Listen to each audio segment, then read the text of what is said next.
नमस्कार बंधुगण, आज आम यात्रा करबा ओडिशार एक प्रसिद्ध शक्तिपीठ माँ मंगला पवित्र धाम काकटपुर। हाँ काकटपुर मंगला को समुद्र तो लगी समुद्र लगी कि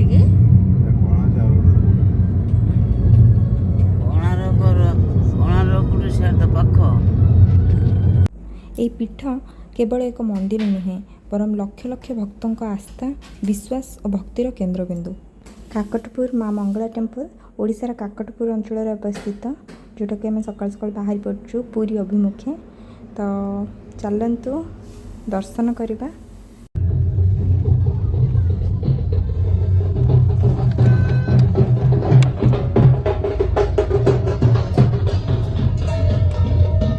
फाइनाली आम पहुँच जाइए माँ मंगला पाखे। बहुत प्रकार जिनस बिक्री होता आप देखिपे, मयूर पिंछठू आरंभ कर सबु प्रकार जिनस बहुत गहली भी थिला।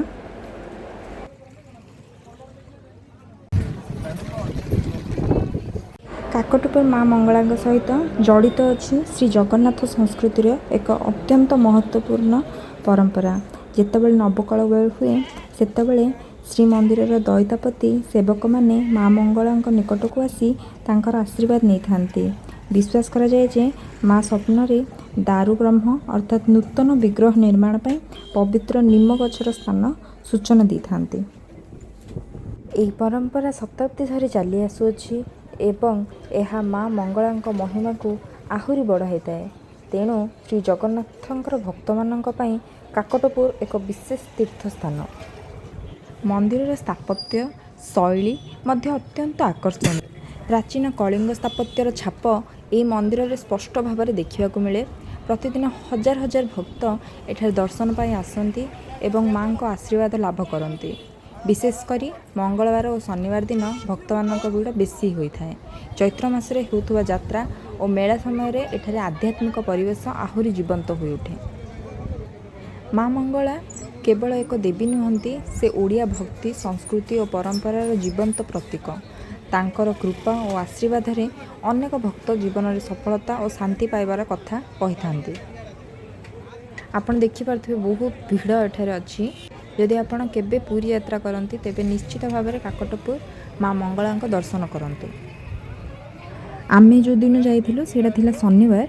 तो एठी जो आपण देखुथिबे जोता और मोबाइल स्टैंड लिखा है जे तो एठाने आम रखी आमर जोता, जोटार कि आम ठकामीर शिकार हो जाइलु। 5 जनकर आमर 140 टका से चार्ज कर देइथिला।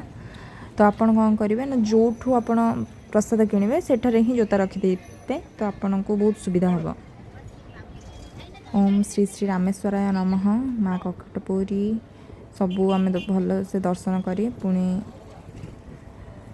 रिटर्न हो गलु। मैंने जदि प्रसाद सेवन करने को चाहते एठारे तो 12 ରୁ 3ଟା मध्य आपण प्रसाद सेवन करें। बहुत भल प्रसाद मिले, जोटार मात्र 100 टंका मूल्य। आंबिल आम खाई आंबिल एठारे सबुठ भल एक्सपीरियंस थिला चूड़ी किणवार। तो मु चूड़ी किणी आ मो सासू मध्य किणी चूड़ी, जोटार कि क्वालिटी बहुत बेस्ट। एबे जाए मु पिंधुची और बहुत बेस्ट क्वालिटीर। दर्शन बहुत मजादार थिला आ बहुत भल लगिला। तो आम बर्तमान रिटर्न करचु। पुणी तो मिसिवा आम नेक्स्ट ब्लॉग रे। से पर्यंत आपण लाइक कर दियंतु, सब्सक्राइब कर दियंतु। आ चैनल टी भल लगी ढेर सारा भल पाइबा दियंतु।